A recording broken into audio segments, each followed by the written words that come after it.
एक प्रोसीजर है।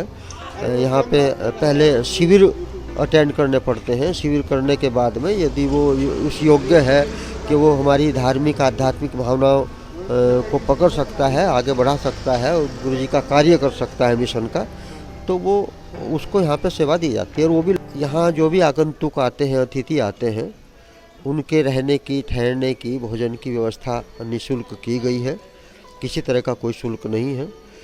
16 संस्कार हमारे भारतीय संस्कृति में जो बताए गए हैं, उन 16 संस्कारों का पूजन यहाँ पे होता है। वो निःशुल्क है, उनका कोई शुल्क नहीं है किसी भी तरह का। और यहाँ पे विविध जो अनुष्ठान होते हैं, वो अनुष्ठान भी संपन्न कराए जाते हैं। उनका भी किसी तरह का कोई शुल्क नहीं लिया जाता।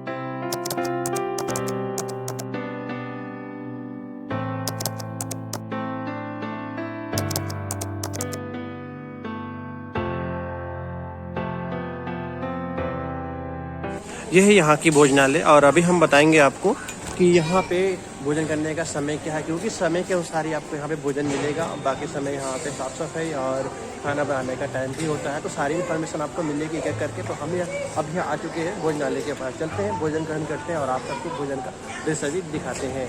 पूरी तरह से सात्विक होती है। आपको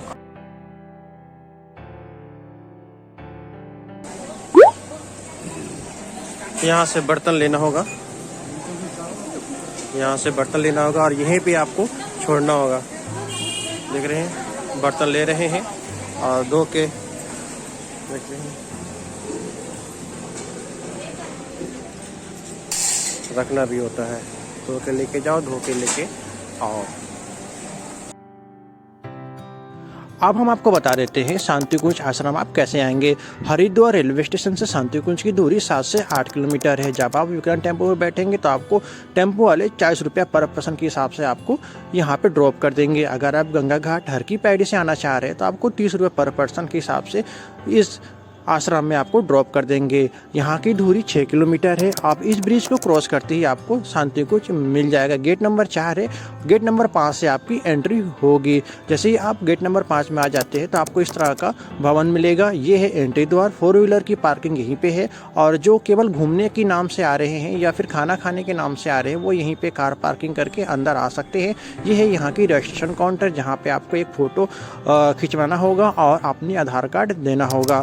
ये है यहाँ की पेट सर्विस, यहाँ पे आपको पेट खाना मिल जाएगा। यहाँ अगर आप केवल घूमने के नाम से आ रहे हैं तो आपको 2 दिन यहाँ पे फ्री रहना खाना का सेवा मिल जाएगा। और अगर लाइफ टाइम रहना चाह रहे हैं तो वीडियो में बने रहे, आपको पूरी जानकारी लाइफ टाइम में रहने की इस वीडियो में मिलने वाली है। तो मिलेगा यहाँ की प्राइस लिस्ट है और स्वाद एक अलग ही अंदाज में आपको मिलेगा। बाहर जो आपको स्वाद मिलेगा और यहाँ जो स्वाद मिलेगा उसमें काफ़ी ज़्यादा डिफरेंट होने वाला है। तो चलते हैं, आपको अभी तो पूरी दृश्य बचा हुआ है, रूम की प्राइस बचा हुआ है। और रूम की प्राइस का यहाँ पे रूम तो निःशुल्क है, खाना भी निःशुल्क है। जो निःशुल्क है वो भी हम आपको दिखाते हैं। देख रहे हैं यहाँ पे ग्रुप में आते हैं लोग, देख रहे हैं बसेस खड़ी हुए यहाँ पे। काफ़ी बड़ा स्पेस है।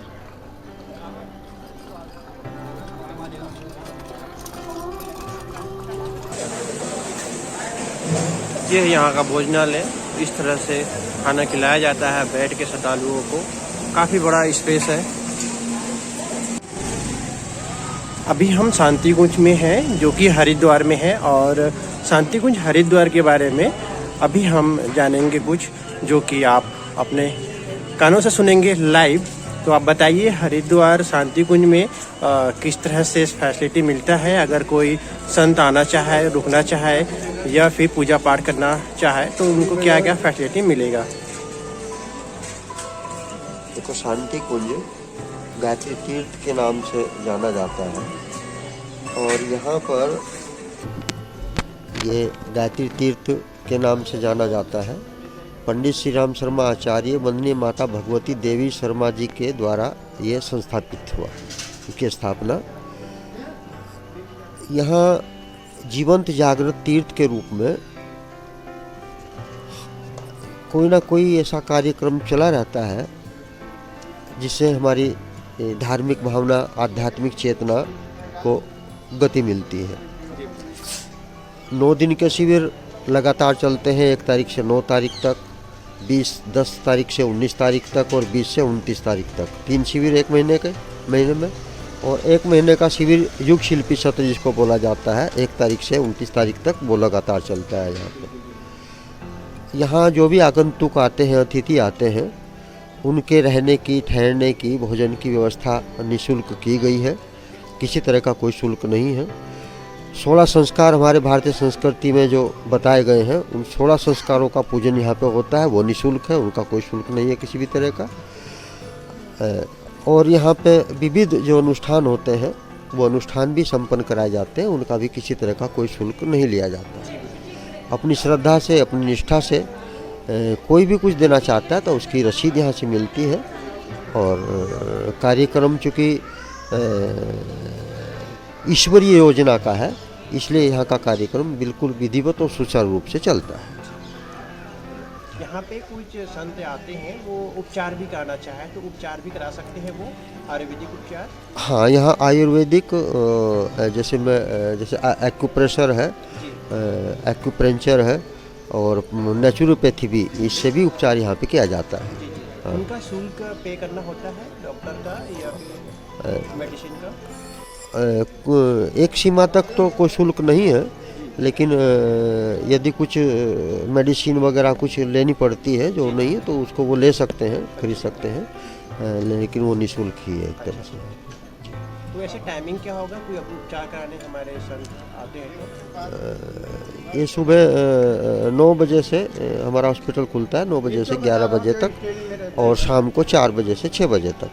ये 2-2 घंटे की सेवा यहाँ पे सुबह शाम होती है, उसमें हमारा चिकित्सालय खुलता है। अगर यहाँ पे कोई लाइफ टाइम रहना चाहे, सेवा देना चाहे तो फिर उनका क्या प्रोसेस होगा? देखिए, यहाँ ऐसे किसी को सीधा नहीं रखा जाता, यहाँ पे एक प्रोसीजर है।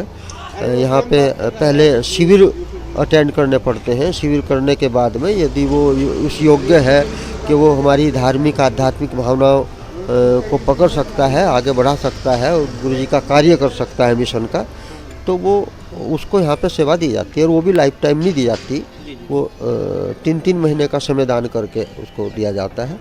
और वो लगातार करना चाहे तो 3-3 महीने आगे बढ़ाता सकता है और आगे अपना सेवा का जारी रख सकता है। अच्छा, मतलब 3-3 महीना आगे करके वो पूरे लाइफ टाइम कर सकता है? वो कर सकता है जब तक वो सक्षम है। सक्षम। जी जी, कार्य करने में सक्षम है। जी जी, जय गुरुदेव। बहुत बहुत धन्यवाद। अगर आप और कुछ कहना चाहेंगे हमारे व्यूवर्स को, आप बिल्कुल कह सकते हैं। यहाँ पे आए और यहाँ पे रुके और सेवा दे अपना इस भावना से। देखिए, हम तो ये कहेंगे कि घूमने की जगह तो बहुत है भारत भर में। हाँ। पर्यटक की दृष्टि से यदि यहाँ आप आए, यहाँ पे आए तो यहाँ कुछ पाने के उद्देश्य से आए। ये जीवंत जागृत तीर्थ है और यहाँ पर मनुष्य के अंदर देवत्व का जागरण और धरती पर स्वर्ग के अवतरण की परिकल्पना करते हुए कार्य होता है। तो यहाँ आए तो कम से कम यहाँ की दिनचर्या में अपने को इन्वॉल्व करें। ऐसा नहीं कि यहाँ ठहरे और फिर घूमने चले जाएं और फिर शाम को यहाँ पे आ जाएं, तो वो हमारी तीर्थ की गरिमा के अनुसार नहीं है। यहाँ पे आए तो यहाँ की जो दिनचर्या है, सुबह 4 बजे जागरण, प्रार्थना, उसके बाद आरती, उसके बाद ध्यान होता है, उसके बाद फिर 6 बजे से यज्ञ होता है, 3 टाइम यहाँ प्रवचन होता है, 3 टाइम ही ध्यान होता है। उसमें को अगर वो एक दिन भी अपने को शामिल करता है तो उसके अपने जीवन में बहुत लाभ उसको अनुभव होंगे। हम कहते हैं कि मानते हैं कि यहाँ पे आएँ, यहाँ पे स्वागत है और आध्यात्मिक लाभ यहाँ पे ले सकते हैं। बहुत बहुत धन्यवाद आपका। जय श्री राम। आपने हमारी